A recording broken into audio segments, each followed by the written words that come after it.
서태지와 아이들 뭐 발해를 꿈꾸며 뮤직비디오 보시면 YG가 앉아가지고 시작 부분에 앉아있는 장면이 있었던 것 같은데, 안녕하세요. 인구 소멸 지역에 관심을 가지기 위해 탐방을 가는 빠소입니다. 오늘은 강원도 철원군 2편이고요.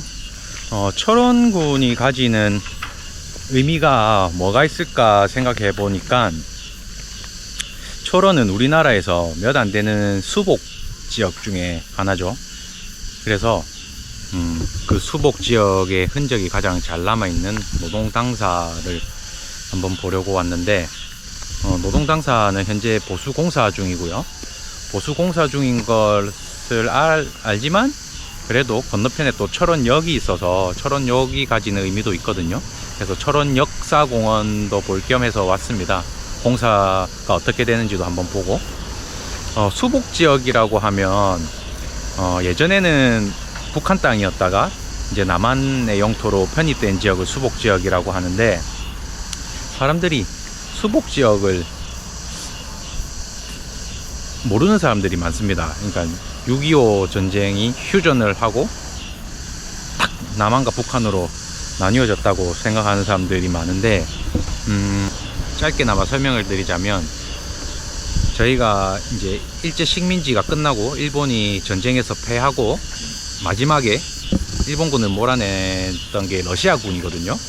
러시아군이 우리나라 전체를 점령하고 있던 일제를 밀어내면서 남하하기 시작했습니다. 근데 그 세력이 너무 강해서 미국과 이제 협상을 해서 38도선 직선으로 38도선을 긋게 되고, 그때 이제 남한과 북한으로 나뉘게 됩니다. 1945년에 이제 38도선을 긋게 되고, 사회주의, 공산주의를 지향하던 사람들이 북쪽에서 생기기 시작하고, 저희는 이제 민주주의를, 미국을 따르는 세력들이 이제 남한에 있기 시작했는데, 그 이후에 이제 한국 전쟁이 발발하고 1953년 이제 휴전 협정을 하면서 긋게 된 게 군사 분계선입니다. 직선이 38도선을 기준으로 남쪽과 북쪽이 나뉘었는데, 그 이후에 휴전 협정을 하면서 이제 새로 선을 긋게 되면서 북한이었던 땅이 남한이 되기도 하고, 남한이었던 땅이 북한이 되기도 합니다. 화천 위쪽으로 있는 땅들은 다 지금 수복 지역이고요. 예전에는 북한 땅이었던. 그리고 또 반대도 있겠죠. 뭐 개성도 경기도입니다. 개성이라든지 경기도 일부 지역과 그리고 황해도 일부 지역이 남한 땅이었다가 이제 북한으로 편입이 된 그런 상황입니다. 그런 수복 지역을 가장 잘 나타내는 게 이런 노동당사가 아닐까 싶어서 노동당사를 보여드리려고 하는데, 현재 노동당사는 이렇게 공사 중에 있고요. 예전에 서태지와 아이들 뭐 발해를 꿈꾸며 뮤직비디오 보시면, 그러니까 정확하게 기억은 나지 않지만 여기 노동당사 2층에서 YG가 앉아가지고 시작 부분에 앉아있는 장면이 있었던 것 같은데, 그 2층 바닥과 3층 바닥도 다 무너지고 그래가지고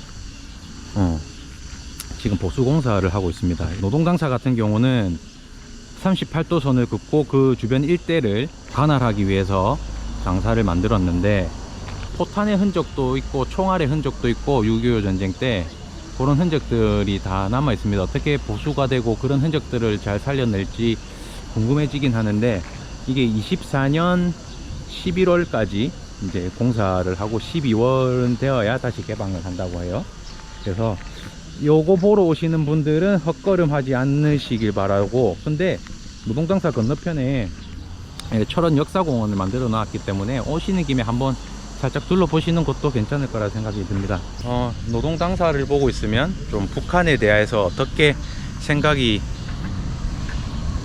생각을 하실지 모르겠는데, 뭐 통일을 찬성하시는 분도 있고 반대하시는 분도 있고, 근데 뭐 좀 세대별로 나눠보자면 보통 한 70대 전후, 지금 현재 70대 전후의 분들은 전쟁을 직접적으로 경험하지는 않으셨지만, 뭐 새마을 운동이라든지 이런 군사 정권 시대 때의 향수가 남아 계신 분들은 북한을 굉장히 싫어하시죠.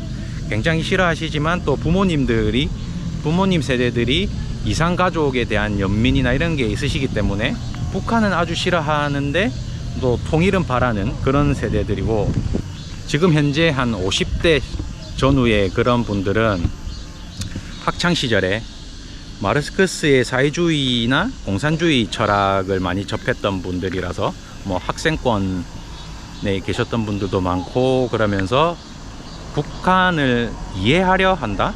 이해하려 한다기보다는 민주주의의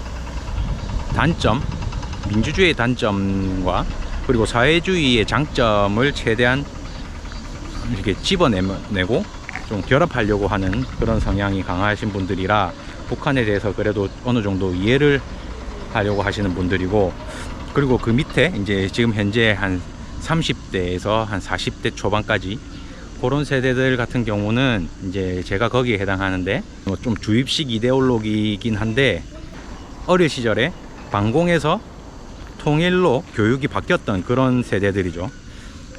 교련 수업도 없어지고, 저희 세대 때는 교련 수업이나 그런 것도 없고 반공이나 이런 것도 전혀 없던 시기라서 저희 같은 세대들은 보통 이제 통일에 대한 통일을 아주 희망차게 바라보는 그런 세대들이고, 요즘 10대 그리고 요즘 10대 20대들은 통일을 반대하는 사람이 많다고 해요. 교육 체계에는 어떻게 나와 있는지는 모르겠으나 북한이랑 통일을 해봐야 우리가 먹여 살려야 되는 거 아니야?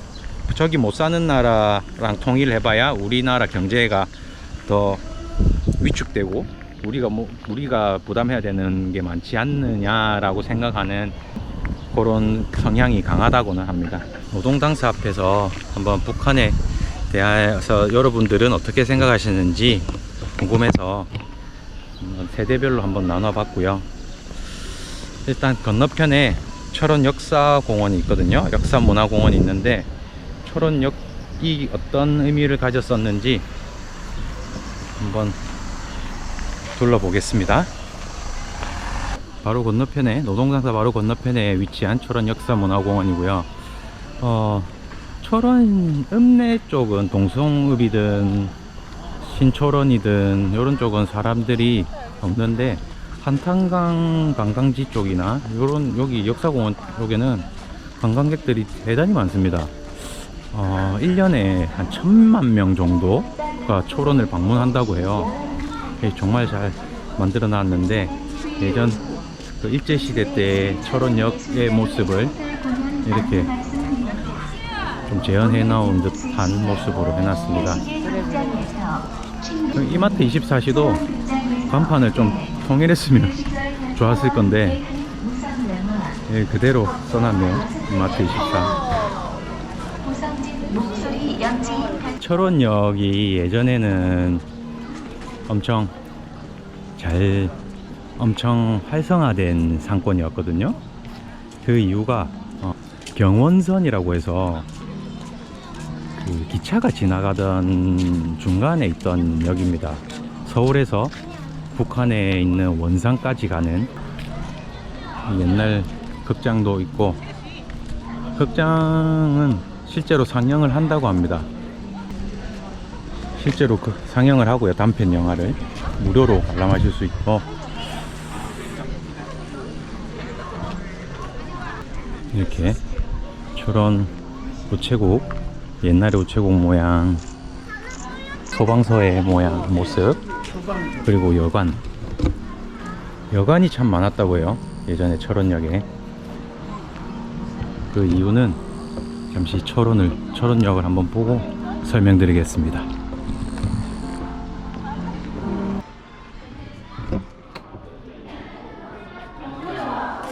많이 안 뜯었다.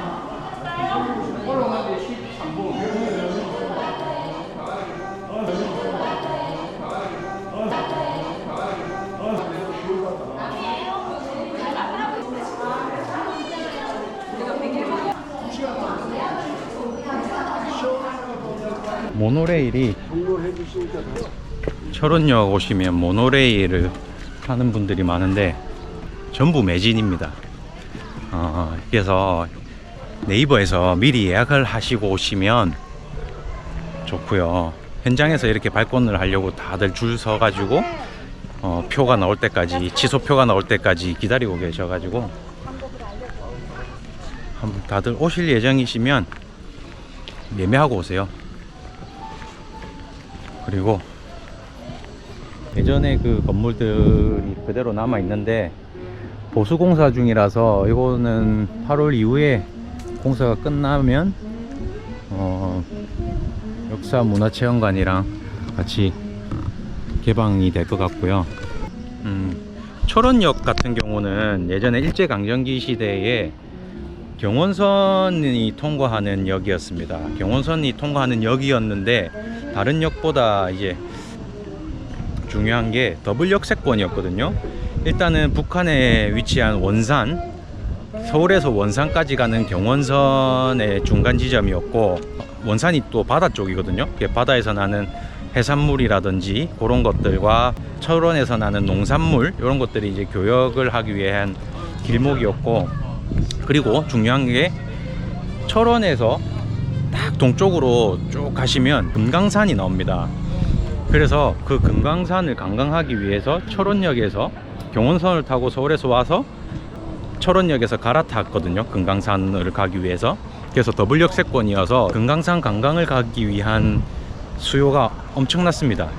예전에는 금강산, 일제강점기 때는 금강산을 가기 위해서 정말 금강산이 소문이 나서 일본인들 뿐만 아니라 서양 사람들도 관광을 엄청나게 갔다고 하는데, 그 당시에는 금강산을 가기 위해서는 금강산선이 없었을 때에는 경원선을 타고 원산까지 가서 원산에서 배를 타고 금강산을 가든지, 아니면 철원역까지 와서 철원에서 평강으로 간 다음에 평강에서 그 평강공주 아시죠? 평강공주에 나왔던 그 평강 그 지역, 평강에서 이제 차를 타고 뭐 인력거를 타고 이렇게 하면서 갔는데, 금강산이 생기기 전에는 어떤 방법으로 가든 2박 3일 정도가 걸렸다고 합니다. 가는 데에만.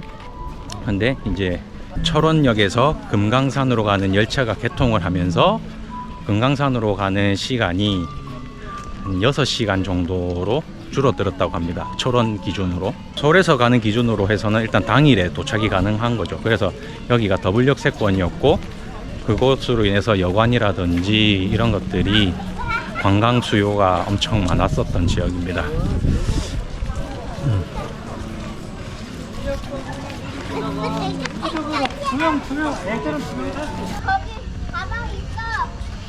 철원을 다니면서 관광객이 많긴 한데, 지역 경제에 도움이 되기 위해서 뭐 시장이라든지 지역 상인들이 있는 곳에는 사람이 별로 없고 다 관광지에만 사람이 있습니다. 이것도 뭐 관광객들이 늘어나는 것도 좋은 현상이긴 한데, 조금은 지역 경제에 관심을 가지고 놀러 오신 김에 가까운 시장이라든지 아니면 가까운 로컬 매장들에서 식사도 하시고 그래 주셨으면 감사하겠습니다.